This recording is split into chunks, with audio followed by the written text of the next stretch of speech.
What's up, guys? Welcome to the first stream. So I didn't have much better to do, figured I would jump in. Thank you for going ahead and liking the video. I've got my laptop here, no graphics today though.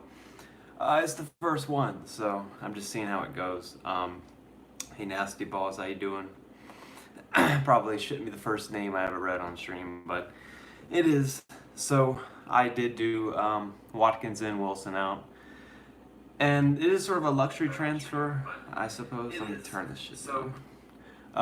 Because I think Wilson's actually a pretty good pick.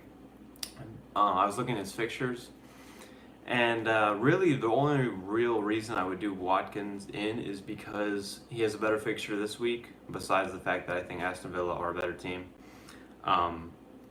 So I think Watkins could potentially be one of the guys that I don't really have to worry about making a transfer over the next couple of weeks. So Watkins in for me is a great move, and I have my team on Twitter if you're interested. I probably should post it on YouTube, but it'll be all right.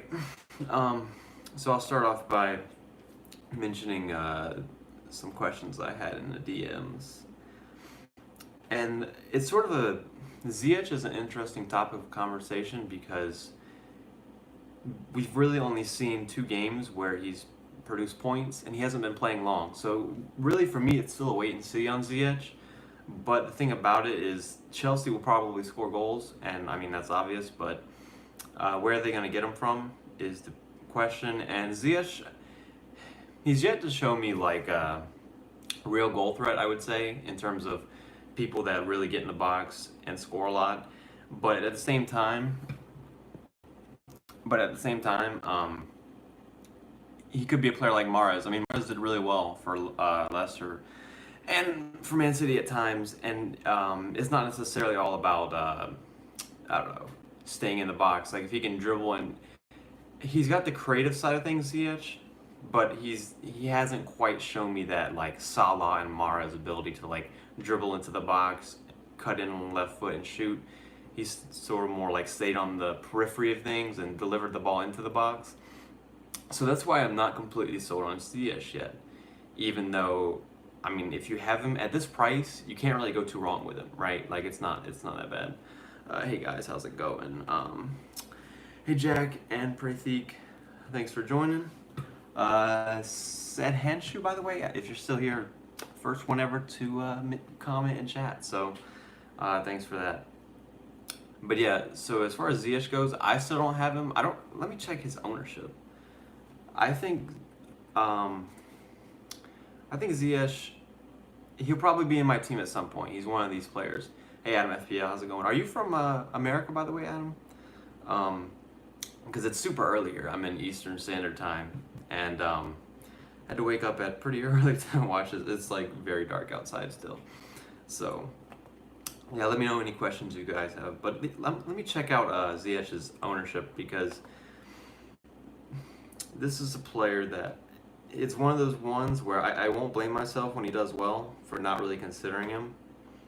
But at the same time, I really don't see too many of the high-scoring game weeks as he had last week. But at 8.2, he's still good value. So yeah, the things we do for FPL. But I mean, what better do we really have to do, right? And I'm also wearing a Jamie Vardy jersey today. Yeah, that was a terrible attempt to show the name, but it's my only actual EPL jersey. But I think Vardy is actually a great option. This week, I'm sort of wearing this jersey in honor of my future transfer. What's up, Elite FPL? Yeah, it's technically not my first live stream, if you consider live streams on other channels, which I was a part of one very long ago. And that was with Elite FPL back when I was 15th in the world at the time, which was, you know, FPL is very different when you're that, in that sort of realm, because there's a lot more, I mean, it's about yourself, but I put the pressure on myself at that point in time.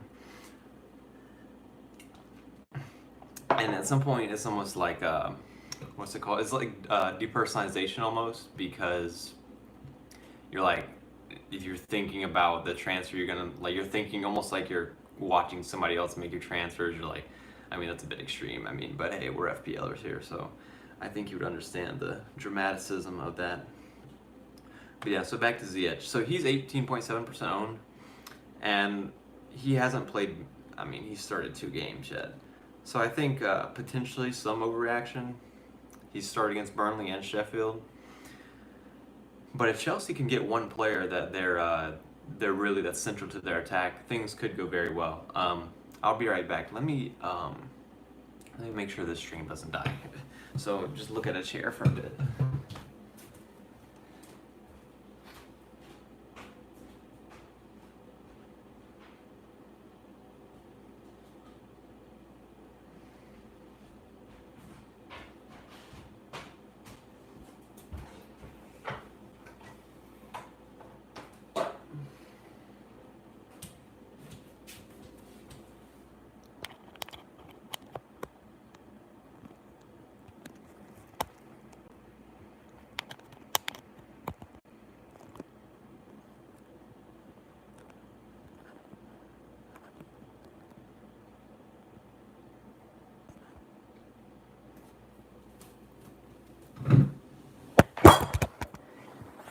Jesus Christ. Yeah, first stream failures. That's not gonna stay, is it? We will make it stay, won't we? Cool, I've got it sitting on a pumpkin now, so that works. But yeah, let me go back to the chat here. We actually gained more viewers as people just joined into a stream with nobody here. It's fantastic. Oh, you're from Michigan? Yeah, my brother's actually there right now. And I think he probably actually has a YouTube channel of his own. He's a very good online racing driver, actually. Yeah, Michigan. Interesting. I've never, so like right now I'm in Maine, but I'm from South Carolina. I've never met a FPLer from South Carolina. Sometimes I just get mad at you guys and I just throw you on the ground. So that's how that works. Let's see how long that one can stay. Any bets on the over-under on that one? So is there anyone not captaining Bruno this game week? I think there should be. I think, Grealish and Calvert-Lewin, if you have, I mean, I have all 3 in my team. I think those 3 are like the ones I would feel comfortable captaining. So I definitely think there should be people making the case for West Brom potentially being good defensively, or at least better than the sort of societal notions on how Manchester United are just going to kill them. And I think that I think Bruno's just still a great option because of his quality. And when you take a look at the actual quality of the West Brom players, I mean, I know it's sort of hard to just look at their players as a whole and say, oh, they're not as good as the Manchester United players because the Manchester United players constantly underperform. But when you still, how are those players going to, keep up with the Manchester United players? I know that's probably just, because I'm captaining Bruno. That's just, my way of justifying my pick. But surely Manchester United don't fail. I think the one issue there would be them potentially struggling to break down a team that's sitting deep. But if anybody's going to do it, I would expect it to be Bruno. And I think that's the number one upside of Bruno because, for example, Ziyech, we've talked about him. It's Chelsea may be more likely to score goals, but of the goals Manchester United score, you would assume Bruno is more likely to be involved in those goals than somebody like Ziyech. But again, we're yet to see with Ziyech because we really only have 2 games of data on him. Yeah, I don't think Vardy Party has been postponed just because you brought him in. I think Vardy Party is going to continue, or it's going to start. I mean, it's definitely going to continue actually because, I mean, if you're an owner of Vardy right now, you're definitely partying over the past, I don't know, 8 game weeks because of the way he's got his points. So I quite like Vardy, especially for next week, but hard matchups like this Liverpool matchup should play into his hands pretty well because of his counterattacking ability.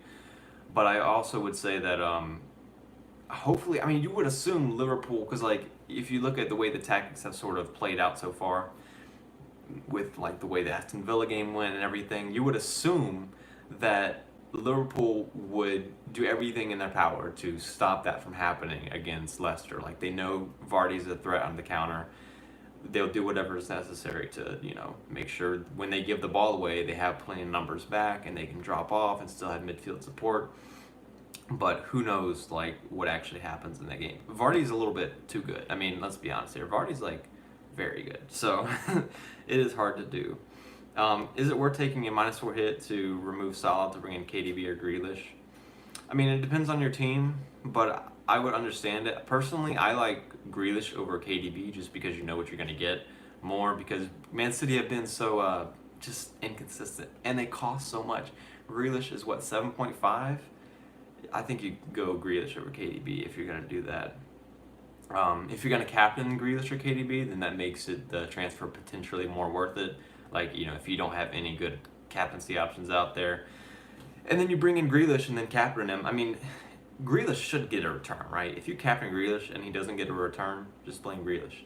So, that's not really your fault. I mean, it's a great matchup. And he's typically done very well against Brighton. Not that that's the sort of thing that I really look at a lot, but like looking at this player always scores against a certain team.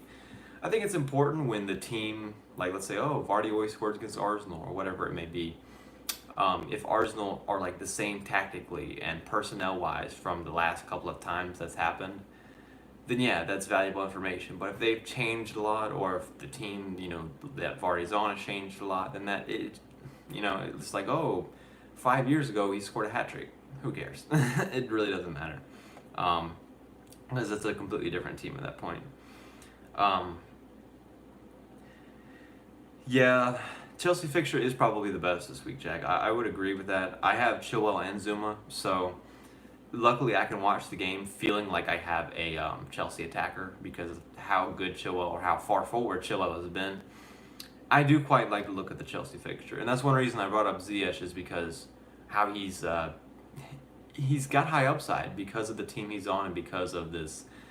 It's a great matchup, and Newcastle did not look great last game, which is one reason I got rid of Callum Wilson. So, but hey, I have two pieces of that. I'm actually starting Zuma on the bench though, just in case Salah does play. I got to pick somebody. Yeah. Oh, we got Davey in the chat. Don't read Davey's messages. Your rank will instantly go down like 10k. It's like, yeah, Leicester City top. I'm definitely not a Chelsea fan, Davey. But yeah, Leicester City. I just love Vardy, and I do like Leicester, but it's mainly Vardy. I don't really have a favorite team like that. I'm in the States, so what can I say? I don't have a local team, but I do love watching some Jamie Vardy. Yes, the Soyuncu reference.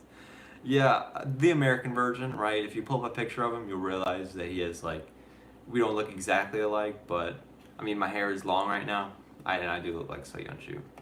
That is very true. Watching from Indonesia, good luck. Thanks, AB. Souček or Dallas? I would go Souček all the way, personally. Just because I don't like Leeds' defense. I don't like Souček either, to be honest, because he's a defensive mid that relies on sort of the tactics of the game going right for him. So he has to be in a game where they get the ball wide and he has time to get forward and score a header. It's not always going to happen, even if they have a good matchup. I mean, it really just depends. But I don't really. I mean, he's 5 million. What do you really expect from him? But I think that I would play him, especially in this matchup over Dallas. I am rolling out my double West Ham defense again, so hopefully that works out again. Hopefully it's a less stressful game. I mean, geez, I was gonna say I'd almost rather them just concede early than do what they did last game and get the points. But no, I'll always take the points, actually. Oh yeah, I'm answering that now. T-Tag. Yeah, Souček or Dallas. I like Souček, honestly. So yeah, good luck with that. It's a tough decision to be in. I don't think you really expect any points either way, to be honest. So we're about 30 minutes from deadline. Click or Wilson. If I had Wilson, I would play him. I think it's sort of a tough one. I haven't been keeping up with the news too much. I just heard on Fantasy Football Scout that there was a chance he wouldn't play, but he probably would. So, I mean, I think Wilson's you sort of have to play him. I don't think you bench him. Yeah, I would go Click, has he looked great? I haven't been watching Leeds. I just know he's on penalties. So yeah, the week you bench your penalty takers, of course, is the week they randomly get a penalty. But luckily, I'm not really in that situation. So FPL Fever talks about how Brighton have dominated against weaker teams, allowing an average of 0.55 expected goals per game. But against the top half, they've averaged 1.48 expected goals per game, 16th in the league. So it's interesting. I do think Brighton had some games earlier on where they looked promising, but in the end, they haven't impressed me enough to really I don't know. Like in the final third, I guess they lacked creativity. I thought Trossard and Mape would be playing better. I had Trossard. He started off well. I didn't start off with him. I wish I did. But yeah, I don't really know how the Aston Villa Brighton game will go. I assume that Aston Villa have looked good. I mean, you don't have to be a football genius to watch the games and know that Aston Villa have looked really good, and you can assume they would keep that form going versus Brighton. I think one option that a lot of people aren't talking about enough is probably Target. I don't know if his expected assists are really up to par, in terms of where you really want to get him in, but he's cheap, and he's still a left wing back, and he's going to get assists. We've seen a little more of it over the last few games. I quite like the look of Target with the great upcoming fixtures. I mean, there's already Martinez, Watkins, and Grealish, which is the three that I have. So it's not get in that Target, but definitely a good option there. So 3-5-2 formation. I mean, you can make any formation work. It's more about the players. So the only difference between a 3-5-2 and a 3-4-3 is really just one player. So yeah, not really a big deal.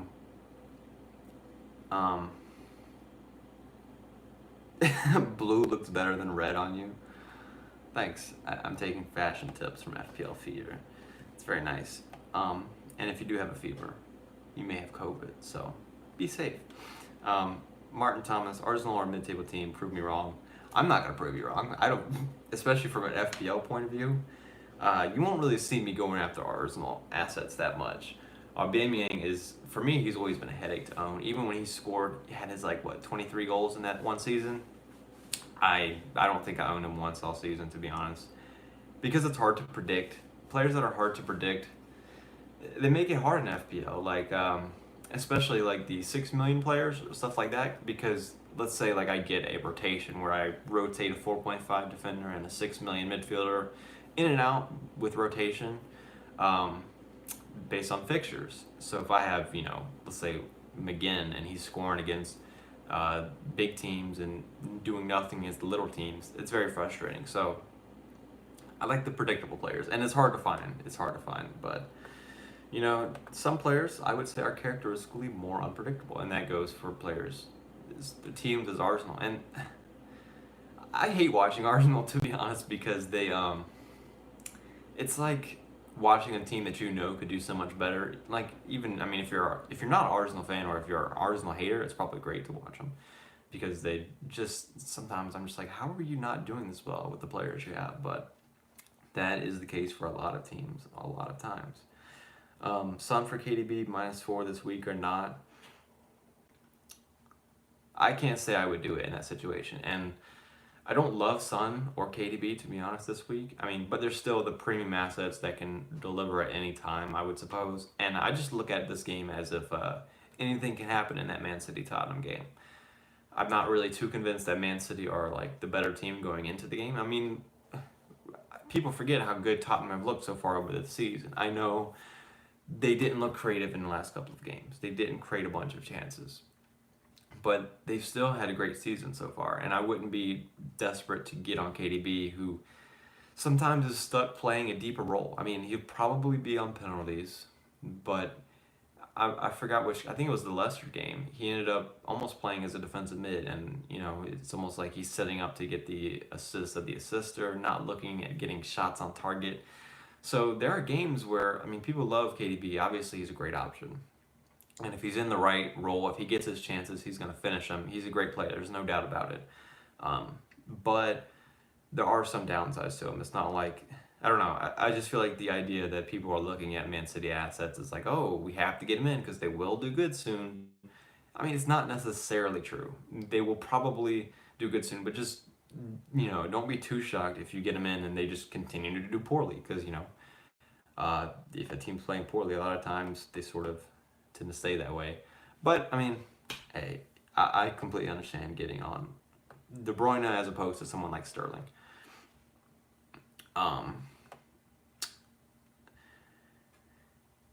I did not consider bringing in Aubameyang, Jack. No, I just didn't. It is Leeds. I think, it's my first time really thinking about it.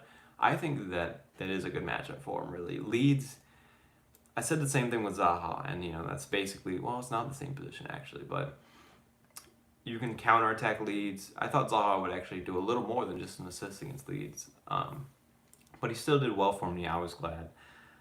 I'm not a big fan of Leeds defenders in terms of FPL purposes, and I think that if you have Aubameyang, you keep him for this week, but I wouldn't transfer him in or anything. Werner or Ziyech for captain. I would go Werner, honestly. I mean, it's really just a toss-up for me. I wouldn't really captain...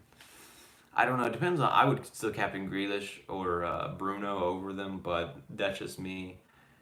Chelsea options have a high upside, so there's no doubt about that. Werner, he's on penalties now, and I don't really think I could get past that. If I was looking for a captain, I think I would go Werner, and he's still got more goal threat. He's got that striker mentality more than Ziyech. And I'm sort of worried that... this is going to come back and bite me, but I'm sort of worried that Ziyech is almost a luxury player, like sort of like James, where he's really good in the games where their team dominate, and that's it's great to have these players, but but the point is, if the game ever like slightly goes wrong for Chelsea or anything like that, you sort of need the players with like the physical presence, like with Werner to counterattack, like against Liverpool when he got his chances. It just sort of depends on the style of player. Like Bruno, I said this in my video 2 videos ago. The difference between Bruno and a lot of players, and I mean this goes the same for a lot of like really elite players, is they look good even when their team does poorly, and it takes a certain style of player to be that way. That's one reason I like Bruno, but I'm just not really sure what to expect from Ziyech yet, is basically the answer to that. I wouldn't be confident enough to captain him, but I would be perfectly happy with him in my team for sure, no doubt about it. Jack says he had Alba all season last year. I mean, fair enough. If you're going to keep him, I mean, credit to you for keeping him all season, like through the highs and lows for that. Yeah, as an expensive mid this year, I wouldn't do it. And just Arsenal have looked poor. Like, by now, you would have seen enough to, like, indicate and sell him, for sure. If you had Alba now, I would be like, you probably already lost points. Like, the idea, like, a lot of people will post on Twitter and stuff. It'll be like, oh, I'm glad I stayed patient with this guy. I held him for 5 game weeks, and now he scored in the 6th one. It's like, yeah, but you also missed out on a lot of points throughout. But for sure, for this week, yeah, I'm glad you didn't sell him, but...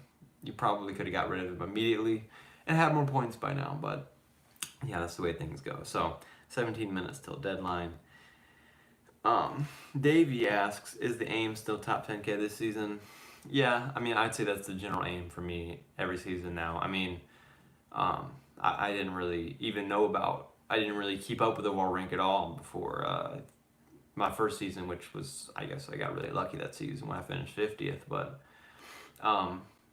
I would just compete against my family in the head-to-head league, so like it would always be like, oh, I'll take a -4 if you take a -4, and then like we can get advantage on the competition. Like it was no thought of overall ranking, but yep, ever since then, I mean, I didn't have a goal the first week, but top 10K will always be the aim because it's nice. I mean, it's hard to do. If you do it every year, it's great, but it's never like too spectacular. And shooting for something like really spectacular is difficult.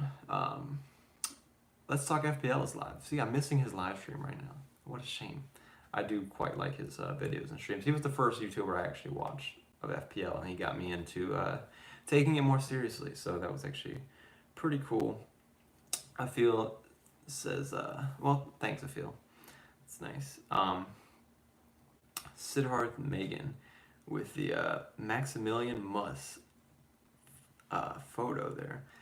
Very interesting time that was. If you know, you know. But Sun versus Ziyech. I mean, if you have Sun and you want to make a transfer, if you really want to get rid of him, Ziyech is one of the people that I would go to. Him, Fernandez, or Grealish, pretty fair enough. Thing about Sun, it could be a good matchup for Sun because of the way that Tottenham play. Could get some counterattacks off there against Man City. Man City, we know they're counterable. Sun could be a good fixture for him. I mean, this is going to be a hot take, guys, but I think whoever scores first in that game, well, it'll just change the whole atmosphere of the game. And this is very obvious, but if Tottenham score first, when you're playing a big team like that, if they score, I mean, Man City and Tottenham are big teams, but if Tottenham score first, it could be bad for Man City just because of the momentum. So I'm quite happy with having just Harry Kane. I wouldn't really want Kane and Son for this game, but I think Kane's a great option. And like I said, I feel like some people are forgetting how good Tottenham have been so far this season. I know they've looked poor the last couple of games, but it's not like you desperately have to transfer them out. But if I had to choose between one or Son or Ziyech, if you're on a wild card, I would go Ziyech. I mean, the fixtures are there, and the fixtures definitely are not there for Tottenham. So that's for sure. And Sudhanshu, I don't know if you're still here, but I don't think I answered your question earlier. Since you planning to take a -8 and get Chilwell in for Bravo, KDB for Son, and Bruno for Salah. Also keep Salah ourselves. Let's see. Well, yeah, getting Chilwell in is probably a priority for me. I said last video that I think he's top 3 most essential, and since then he has picked up that slight injury. So hopefully that won't impact his play, but I think he'll still start. Taking a -4 to get in Chilwell is very understandable. Chilwell is a great option. The way he gets forward is amazing. I mean, I tweeted last time, I think he's got more goal threat than Ziyech. In the last game he did. And that's sort of the way he's been so far. Chilwell, if you watch the games, you know how great Chilwell looked. And he had 3 shots on target. It was tremendous. He could have had a brace. He's just in the box so much. It's like Alonso. Classic Alonso. It's what it's like. And he's a great option. So I completely understand, taking a hit to bring him in. KDB for Son. I mean, you don't really have to. I don't know if I do a -4 for that. Me personally, I wouldn't, but I can understand it. Fair enough. I mean, I'm not gonna say just because I wouldn't do it, it's not right. But me personally, wouldn't do it. But Bruno for Salah.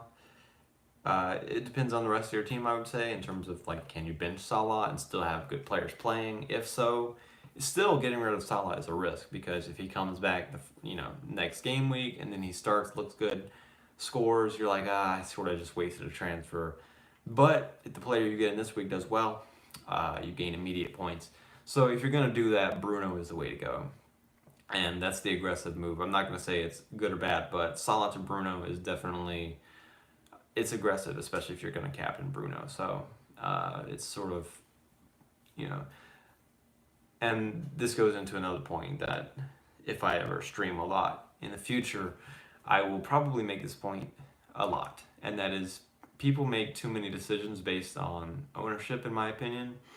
So people in the same day, somebody will go and say, why do you have him? He's too template. And then they'll also say, you got to have this guy because to protect your rank, right? So you'll find this a lot where people use ownership. They use high ownership as a good thing when they want it to be, and then as a bad thing when they want it to be as well. I hate having highly owned players. You got to have him because he's highly owned. Which one is it? And people do the same thing with differentials. A lot of people glorify, I've got this guy that's 0.5% owned. If he scores, he's really going to boost me up the ranks. I just think it's best to really, I get it, especially last couple of weeks of the season. It's a fact. If these players score, if they're low owned and they score, they help you out a lot. But it's more about just get the players that you think will score points. And I know that's not groundbreaking to anybody, but It's sort of like the FPL like Twitter community and everything. We overthink it a lot. We're thinking about like ownership and all of this instead of just, all right, this isn't really that exciting of a move right now, but it'll probably get me the most points. And the differentials will come naturally eventually, right? They will. If you like a player and they just happen to be low owned, then you bring them in. But the decision shouldn't really be based on because they're low ownership, I'm going to bring them in, unless you're like in a desperate situation. And at this point in the season, you shouldn't be in that desperate situation because like there's still so long to like make rank up. You don't have to try to make a move right now that's instantly going to make all of your rank up for you. I just wouldn't advise it. I don't think it's the probability move. Who do I think is getting relegated this season? So I would say, I've thought about this before. Let me check the table real quick. Oh jeez, this camera is not quite up to par, is it? But relegation, I think Sheffield are going to get relegated for sure. Not for sure, but I think Sheffield will get relegated. Who else is there? Fulham. Sheffield, Fulham, and West Brom for me are the ones that I say will likely go, and that's going to stay, I think. So for me, it's those three because Sheffield lack attacking anything. I don't really see them being able to turn that around. They don't have like the Benteke on Villa that's able just to pull anything out just to keep the team above water. Sheffield don't have that, and if they were so dependent on their defensive form last season, they don't have that right now. I don't really see them continuing onward like in a good fashion. So that will probably be down the drain for me. Fulham, not any good. West Brom, not any good. And these are all teams that I don't want any of their FPL assets. Like, it's just not even close. Will you keep double West Ham and Chelsea defense? Who are you targeting? I like how you put the two T's in targeting. It's a misspell, but it's a pun for Matt Target. And I'm going to assume that you meant to do that. So Target is somebody that I would look at. Like, if I was wildcarding now, I'd probably have him over in my team instead of like Zuma. And maybe not Zuma. I mean, Chelsea have looked so good defensively. That would be a form pick. Whereas Aston Villa will be targeting the fixture. Pumpkin camera fall off. Yeah, it's like leaning against the stem of the pumpkin, and it's actually on a cat scratcher pole. So it's the right height for my face, and then it's on a pumpkin. So it's very, it's interesting. So what was I even talking about? Oh yeah, West Ham and Chelsea. I probably will. I certainly will for this week. Good fixtures, but after that, I say West Ham aren't that great of options. Masuaku and Sufal could show us some attacking threat that would make them sort of more viable assets in the future. But if I was wildcarding now, I would not have double West Ham. I may have double Chelsea. I have Martinez, so it's like, would I get Target instead of Martinez? So would I have to like weigh Target's potential attacking threat against, defenders from other teams? I would have a Villa defender or goalkeeper. I don't really know. In terms of cheap options, there's a lot right now that I'm like, okay, Bellerine's solid. Like, there's Target. Stop saying Target.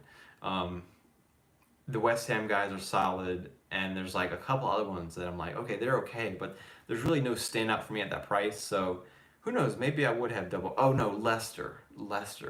They have good fixtures coming up. If you could get people to play this week. And then, like, I have Justin on my bench right now. Hopefully he continues to play. Like, when Pereira comes back, if they still play the five at the back, I think Pereira could play right center back still. I mean, not Pereira. Justin would still stay at right center back, I assume. So, just because of how good he's looked, and I think Rodgers trusts him. So, I think Justin would be the way to go for me in terms of defense right now. And maybe like I would look up maybe doubling up on Leicester instead, right? And then just having three I'd play this week and then putting the Leicester guys in next week. So I would probably transfer like the West Ham double up in defense that I have now to a Leicester double up. And so yeah, I would target like Leicester defenders fight. And luckily I have one, and I think I'm okay. I don't really have to make defensive transfers. Chilwell's an every week player for me. And then I have Justin coming in for the next set of fixtures, and then I just have to find one more defender to play next to him. And then I could play another Chelsea defender if they're looking really good defensively, or I could throw in one of my West Ham guys. So I think I'll be all right. And hopefully Zuma can keep up his goal threat. I have him on the bench right now, but I have Salah, so he'll probably come in. But that's just because I think Zuma, I don't really believe in his goal threat, to be honest. Like, it's dependent on corners and set pieces, and that's fine. But yeah, I guess my point is it's probably overhyped. Like, if you expect him to score goals, I probably wouldn't expect that. That's all I gotta say. And the pumpkin is slowly turning my camera over here because it's like, I don't know, maybe it'll fall. Is it worth to sub out Trent for -4 or hold? Who to bring in? I'm trying to put, if I had Trent, what would I do? I would probably take him out for a -4 if you don't have Chilwell. Other than that, I mean, who do you have playing instead? It all depends on who you're going to, because he's not going to play. So if you only have like Mitchell on the bench, another person that's not going to play, then you probably just go ahead and get rid of Trent, get somebody cheaper, get the money in the bank, and move on with your life from this terrible Liverpool defense. But if you've got somebody terrible coming in off the bench, then sure, go ahead and make the transfer, because you're going to do it in the future anyway, I would suppose. Have to use Kilman or St. Maximin. Which one should I use? I mean, tough situation. Let me look up the stats real quick on my laptop here, because so Newcastle, my one thing about Newcastle is I'm not confident that they can score goals a lot of times, and that's one reason I got rid of Callum Wilson. I feel like, a lot of people talk about how Vardy has gotten lucky goals so far this season. I think that's true for Callum Wilson in terms of penalties, getting penalties at a rate that is unsustainable. So, yes, I would think I would have to say Kilman, and you just hope that Wolves have a good game.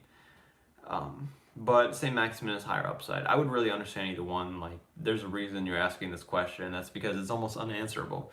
But that's the nature of asking FPL questions. People ask all the tough ones. Nobody comes in here and asks, hey, who should I play, Bruno or Riedewald? And if you did, I don't know, man. I don't know what's going on in your life if you ask that.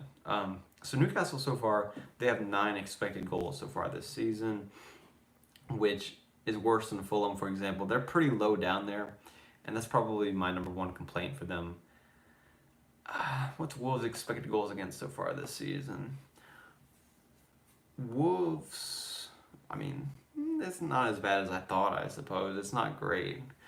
It's certainly not great, but I think Wolves against Southampton with no Ings, I think you just take the chance. They do play them, right? I don't have any of the Wolves players, which I'm so glad about, by the way. Having a Wolves player right now would just be atrocious. Like, I got rid of all of them on the wild card, which was very, very exciting for me. They don't create chances well. If any, Kilman's their best option to have, so at least you have the best Wolves option. For me, I think I would go Kilman over St. Maximin, but other people would say to always play the attacker, so either one you go with, I don't think you're expecting points, but I think Kilman is the safer option here. Son out for Bruno. Yeah, if you're going to get rid of Son and you have the money to Bruno, fair enough, I would do it. Because of the matchup for Bruno and because he's the captaincy option. Thoughts on Richarlison as captain this game week? I actually like it because Richarlison has been so important to the Everton team. They should be able to create more with him in the game, and it should help Calvert-Lewin as well. And the one issue I have with Richarlison, like, let's say, I don't know, do you have Calvert-Lewin as well? I would still go Calvert-Lewin over Richarlison. Richarlison's on penalties, but Richarlison is not the guy that finishes all the chances. So Calvert-Lewin's going to be on the target of crosses. He's going to be set up for the tap-ins. You've probably heard by now that the Everton manager that I can't think of the name of right now, he said that Calvert-Lewin's like the Inzaghi. He wants him to be able to just take one touch and score, one-touch goals all the time. So I think that Calvert-Lewin is, the way the system is set up for him, favors Calvert-Lewin over Richarlison for goal scoring. Now, Richarlison is a creative player, and he's likely to get assists. And he's on penalties, and he's a good player, and he can finish. Richarlison, actually, is... I mean, he's top 3. He's top 3 headers of the ball in the Premier League, I would say. Like, in terms of attacking and scoring headers, Richarlison, when he does get his head on it, when he is in this situation, he's really good at scoring headers. Like, if you go back and watch all of Richarlison's goals from last season, I guarantee you'll be surprised by how many of them are headers. If you like, I don't know, for some reason aren't aware of that fact, because he's a Brazilian winger. Like, if you look at him on paper, you don't think of like, oh, Brazilian winger scores a lot of headers. Richarlison does, but he's not your normal Brazilian winger. He gets red cards for, doing whatever he does. He's aggressive. Ancelotti, that's his name. So Richarlison, a great header of the ball, not quite as good. He's not as tall as Calvert-Lewin, can't jump as high. But either way, the thing is that Fulham, we assume the way this game will go is they'll be sitting deep. So Richarlison will have a chance to create more. And either one you go with, Richarlison or Calvert-Lewin, they're good captain options for sure. And maybe you just want to be risky and you're going to go with, if you can't decide between two and you just choose the one that's lower owned, fair enough. I mean, you're just choosing to be risky. But typically you could find some way to just decide between the two without resorting to, I'll just pick the one that's lower owned. But no, it's the exciting move. And sometimes you do, depending on how you play the game, you just want to have fun with FPL. So picking Richarlison right now is definitely a fun pick to watch because he will be involved in the game a lot. And he'll probably get chances, and of course, if he scores them, then it will make the ultimate fun because you'll get points. So yeah, Richarlison's probably the best differential captain, and the reason he's differential is just because he was suspended. So less than 10 minutes to go until the deadline, and we got some people coming in. Yeah, no problem, Will, lad. I mean, I'm sure you already knew all that stuff, but I would just say that Richarlison, his downside is that he could be out wide, but I think he's a great player. My personal pick would still be Calvert-Lewin, but fair enough. So Salah to Mane, and then Mane captain. I can't say I would do it personally, but I understand the upside. My issue with this is that I would be worried about Liverpool's overall creativity. Let's see, Milner will be on penalties if he plays, I assume, so Mane doesn't have that. The upside, I mean, Mane is a great player. I think that's fair enough. I think I would personally go Bruno. But I would Salah to Mane, if you're going to captain him, that's fair enough. There's no argument against that, really. I can just say I would personally go Bruno. But Liverpool do have some good fixtures coming up. So, yeah, feel free. I mean, I have no objections. Which Prem team do you support most? So, I mean, obviously Leicester up there because mainly of Jamie Vardy. I like me some Wolves occasionally. When they look good, I like Doherty, though, and he left. I like the way that whole system worked, and he left. So, Wolves, I don't know, man. I do like them. I like watching them when everything's going well. So obviously that means I don't really support them. As the cat's about to knock my camera down. Get down. Yeah, I don't really know. I have to think about it some more. I mean, I've thought about that a lot. I do like Pep Guardiola, so I grew up watching Barcelona at their best with Xavi, Iniesta, Busquets, Messi, that whole gang. Dani Alves, one of my favorite players. So really, Pep was fucking brilliant, and I did not mean to say that. Sorry, guys. KDB or Sterling for next week. I quite like the look of KDB over Sterling, and I'm trying to look for a reason to say, oh, Sterling's not bad, and the reason for that would be that it's just on Man City, but Sterling really hasn't impressed me so far. And the one reason I would say to avoid Sterling is because he costs so much. And really the reason I'm not sold on City assets in general is because they cost so much. So if you don't have somebody like Grealish, then you got to go Grealish over the Man City options, in my opinion. But again, I think KDB is the way to go over Sterling. Sterling has been pants. That is a saying I'm not familiar with because I'm from the United States, so he hasn't physically been a pair of pants, no, but he has been bad, if that's what you're implicating. Cat, get down. Kiefer wanted to come join me. What was your thought process behind doubling up on defenders from the same team? So, I'm glad you asked, actually. I wasn't like, oh, let me target double defense. I click my wild card. I'm like, all right, let me double up on two teams. can we get a cat captain pick? That cat's actually in the other room, but no, we can't. No, I mean, I guess I could, but 6 minutes left. I'll think about it. Donna, both times she's picked somebody that selected points. If you don't know, I let her like pick between two things. I'm like, oh, this is Doherty, this is Jimenez. Pick which one, and then I'll captain them. But the one time it was actually the wrong pick. One time it was tremendous. It wasn't captaincy. She picked the week Trent got like 21 points. I couldn't decide who to play, Trent or Madison. They played Liverpool versus Leicester, played each other. I was like, I don't know who to start, Trent or Madison, which looking back seems dumb. But I was like, who do I play? So I put two toys down. Donna goes to the one that is Trent, and Donna got me 19 points. That is amazing. That's the best cat in all the fantasy Premier League. And then captaincy, like later, she cost me 3 points. So net, she's got me 16 points. I'm happy with that. I'll probably just try to like leave it at that before she loses me any more picks. Yeah, I agree with Nasty Balls in terms of that. I think he's been too out wide. And isolated is probably a good way to put that as well. So back to doubling up on defenders. So let's say you look at the teams, right? So you look at, this is what I did.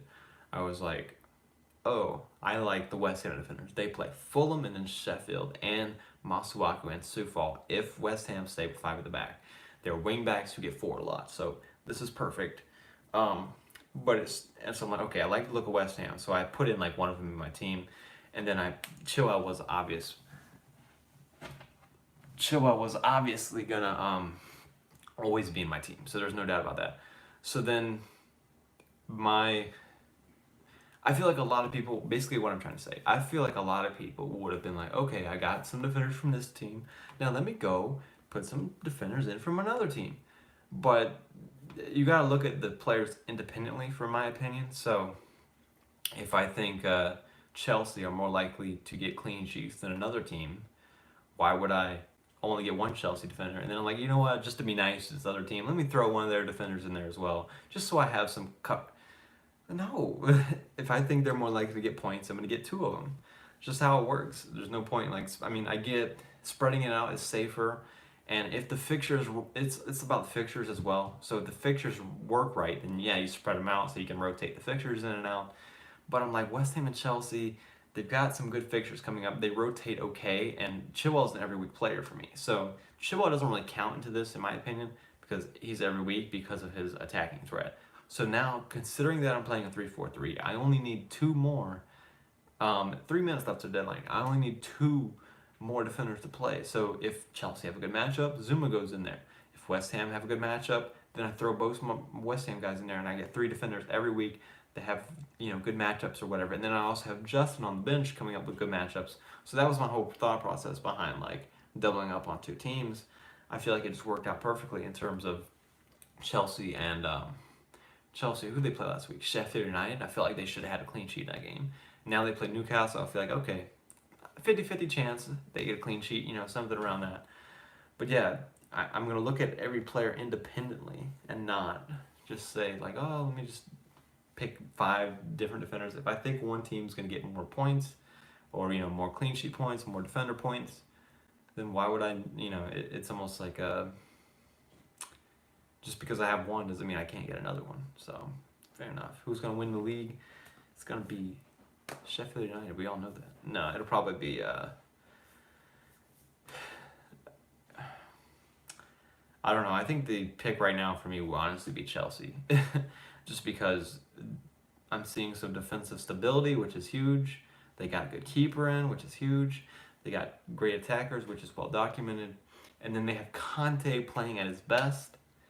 That's another reason I got 2 Chelsea defenders right there. Conte at his best in front of your defensive line. The way he's looked last couple of games, that's clean sheets all day. I'm taking that every... So Conte, 1 minute left. Chelsea, City, Liverpool in that order. Let me make sure my team is like not, messed up. Let me not completely mess this up. Okay, my team is all good. Vice Captain Grealish, Captain Fernandez, Chilwell, Sufal, Masuaku, Martinez, Zaha, Fernandez Captain, Kane, Calvert-Lewin, Watkins, Zuma coming in, first sub off the bench for Salah, unless something crazy happens. So Yes, that is the team. Would you go for a defender if you already have a goalkeeper from the team? Sure, I sure would. If I thought I mean, it doesn't matter that I have the goalkeeper. If I thought that defender was better than another defender that like I'm looking at, if I thought that was the best option, I would get him in. If that ends up in me tripling up on that defense, maybe triple up would be hard because of the way the fixtures will work. Deadline has struck, by the way. Um, so teams are locked in. Exciting stuff going on here. Hopefully you guys have a good game week now. Hopefully you didn't panic at the last second and bring in Riedewald and captain him. Um, I think the team has less injuries and have a big squad, have a chance. Yeah, Harvey, that's a good point. Yeah, good luck, Ollie. Good luck, guys. Yeah, the big squads that can rotate easily do have more of a chance, and I didn't really think about that considering like right now we haven't like fully got into the stage of the season where there's a lot going on, but there could be more going on this season. Chelsea have that. Chelsea have the like Giroud, Abraham, Werner, like center strikers that they can put in. Like they don't have an issue like Man City where Jesus doesn't look good a lot of times anyway, but they only have two strikers and they're injury prone as well, so that's different. Liverpool don't have like true center strikers they put in. I'm glad they got Jota for their sake. But Chelsea, they have a lot of replacements in a lot of positions. And they've got Conte, as I said earlier. And in case you didn't know, Conte is a great player. I'll probably go for like 10 more minutes, but I want to say, Conte, the reason Conte is so good, so I used to play defensive mid a lot. And I hate watching lazy defensive mids. Conte is so good. So let's say there's a player, let's say a winger, there's sort of like a counterattack, a winger gets down the line. Conte will always track back and go for like the double team to block like the winger cutting inside on him. Conte always does all the dirty work in terms of, you know what, I'm not just going to assume that my defenders have it. I'm always going to go and like be in the right place at the right time. I see pretty much all defensive mids doing otherwise, and it's tough. But when you're Conte, you can just do whatever you want because you're Conte. He's just, and like his work rate in terms of like constantly like, oh no, I'm not gonna assume my left back has like this 1v1 handled. I'm gonna go support the space and behind him, and it just works so well. And seeing him play like that, it's so fun to watch. And that's Conte, Mahrez, and Vardy. That season that Leicester won was just amazing. And that was one reason why, as well as just obviously the obvious side of it, that it was tremendous. Do you think Vardy will outscore KDB on points for the next 3 game weeks after game week 9? I'm going to say yes. Great matchups.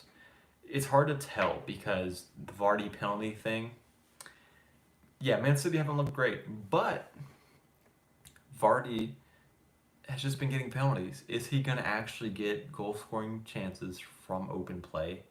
We don't really know.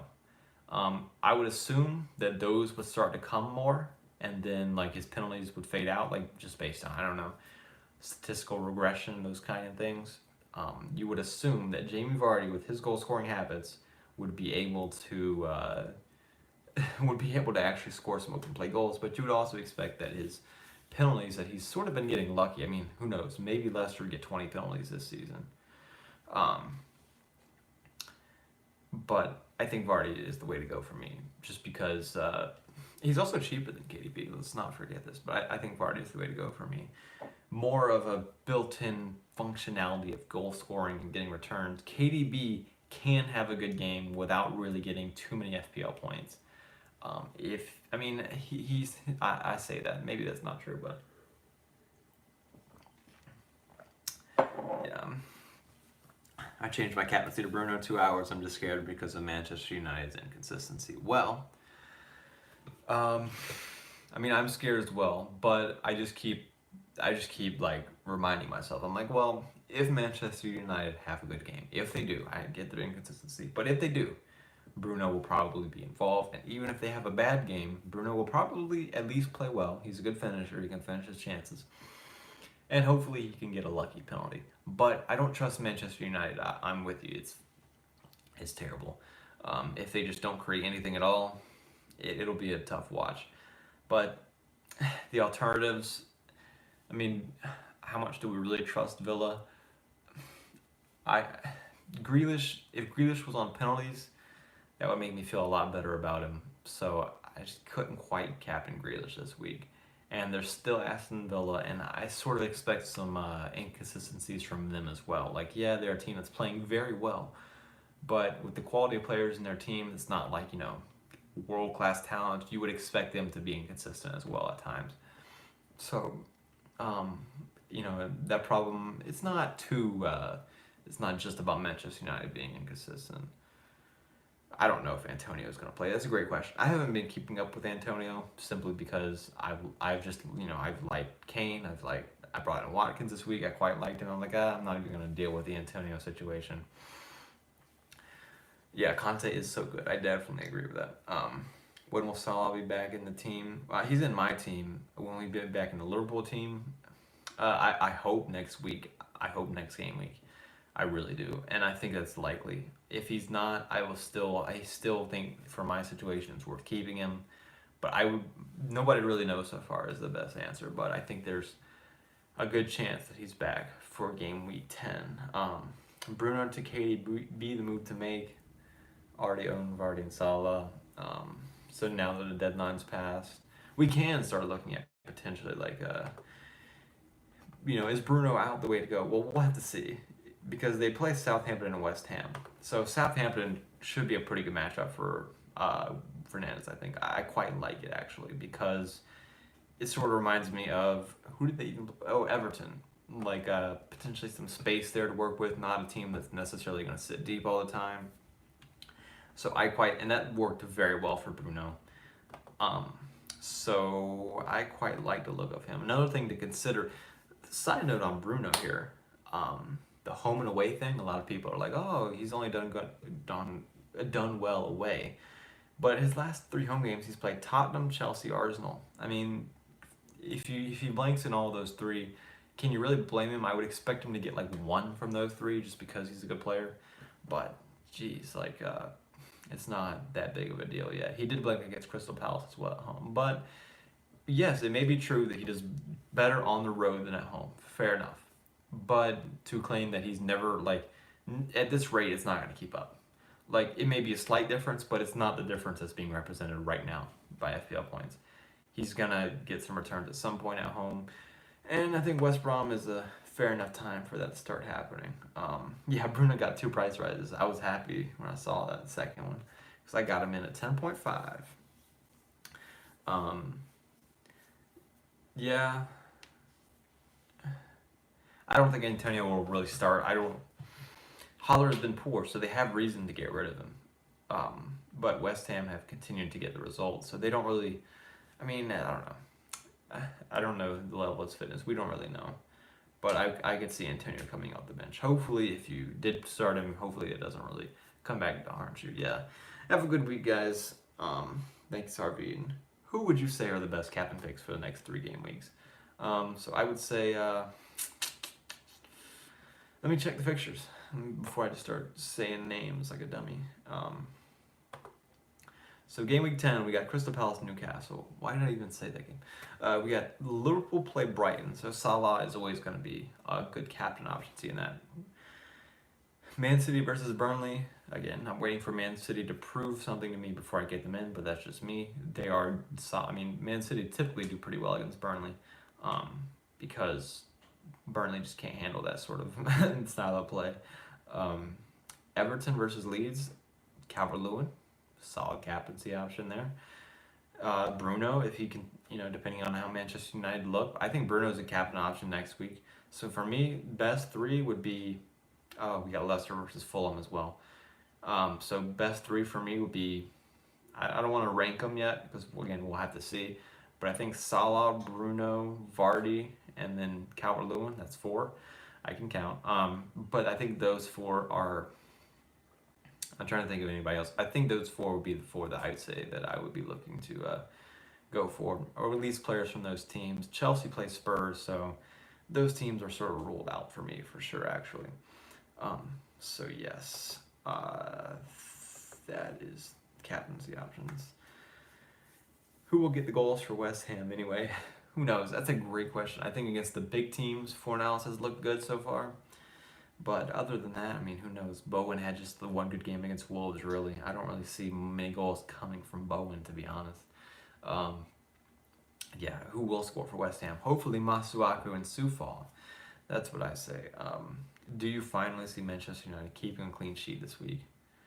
Not really. I mean, a lot of people have Teles in their team, or Teles. He's Portuguese, so it's Teles. Or Brazilian, but they speak Portuguese. So Teles, good delivery, but I still don't see them keeping a clean sheet. Just because I think they can be countered. Players like Diangana will cause them trouble. Especially like, it's not only that they'll probably have more of the possession and they'll be likely to be countered in that way, but it's also because, yes, Wan-Bissaka is good at stopping counterattacks, but they've got Maguire back there and potentially like another slow center back depending on who they play. So that leaves them open to counterattacks. I remember owning one of them last year when they played Crystal Palace and they just gave up like a couple chances, a couple goals, counterattacks where Maguire just made mistakes. And yes, I just don't have any confidence in them. But West Brom, I would say they have a worse chance of keeping a clean sheet than Chelsea this week. But other than that, they beat a lot of teams in terms of I would expect them to have a good chance of keeping a clean sheet compared to a lot of people. So I don't trust them at all. All right, should I take a -8 to bring in Vardy, Cancelo, and Souček for Antonio Son and Dallas next week? So the only issue I really have with that is like the Souček move. I get you're doing it for just the transfer of funds, right? Yeah. So you're just like transferring the funds. I think a -8 is always risky because if the players are getting blank, obviously, you just lost a lot of points. But you have multiple weeks here, and you're getting rid of Dallas. I don't know, but I do like the look of Vardy and Cancelo. I think Cancelo is a high quality player, which is important. And a lot of times, it's kind of overlooked in FPL. Like you're sort of looking at the system of things, the fixtures, But it is important to have a good player that can put in good crosses for he's sort of inverted. Like if he's playing left back, it's sort of different. It's a weird thing, but I think he can get some assists. And Man City have impressed some more defensively, so I like obviously Vardy. I like him, and then Cancelo I like to look up, but I'm just not sure if it's worth a -8. It's just one of those things we'll have to wait and see. I mean, making these decisions now before the game week is always tough. And with that said, because it's tough, let's wait and let's watch the game. So, if you joined, thanks for watching the stream. Thanks for the likes. 19 likes. Had about 15 people watching the whole time. More than I expected, to be honest. I expected 5 people, 2 people, whatever the case may be. So, thanks for joining, guys. Good luck this game week. I would say I expect another good game week. I expect a green arrow for me personally. And I think it'll be interesting with a lot of free hitters and potentially wildcarders out there this week, what really happens. But I didn't take a -4. So right when the game week starts, I'll probably go, once it's loaded up, it'll probably be a while. What is it? Live FPL? Whatever it is. I'll go there and I'll be like, oh yes, look at all these people that took a -4. I'm already getting green arrows. And it'll feel good. So yes, thanks for watching. I should do this more often, I suppose. Yo, what you doing up at 6 a.m.? That's a great question. I am indeed up at 6 a.m. And then actually much before that, actually. So yes, Kiefer, the cat here, came to say goodbye as well, but then he also ran away. So he doesn't really like you that much in conclusion. But yeah, thanks for joining, and I will see you guys next time.